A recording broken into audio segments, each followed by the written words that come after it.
Tonight at 6, a tense scene inside a Sheboygan County jail cell as 3 officers are brutally assaulted by an inmate. Their injuries range from a popped shoulder to broken bones. Julia Fellow live in Sheboygan. She spoke with one of those correction officers. Julia? That's right, he suffered a concussion. Chaotic was the best way that he could describe Saturday afternoon to me. He gave us a glimpse of the threat that he's faced for the past 14 years. I had a hairline fracture right here, the orbital. Correctional Officer Timothy Freiberg is showing us the aftermath of an all-out brawl in a jail cell. Along with bruises and a bone fracture, he has a broken nose that will soon need surgery. It's a job I love, but yeah, it can be extremely dangerous, obviously.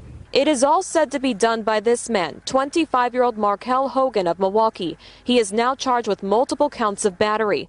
Hogan was in the Sheboygan County Detention Center after he was charged with human trafficking of a 15-year-old girl and is accused of nearly strangling her to death. This is the type of cell he was in. What we have is a viewport, which is an area that allows us to look into the cell. Hogan is accused of covering it with a blanket, along with a surveillance camera inside the cell. After repeated requests for Hogan to stop, 3 corrections officers went in. The sheriff tells us they didn't know what the inmate's ultimate plan was. That he would assault an officer as soon as they came in, of which was unknown to the officers at the time. One of the corrections officers is back to work already. Freiberg and another officer will take more time to heal. It could have been a lot worse. And the sheriff also wanted to mention something very important to him, especially after this happened. He hopes that all corrections officers here, more than 70 of them here, will be listed under protective status by the Wisconsin state statute.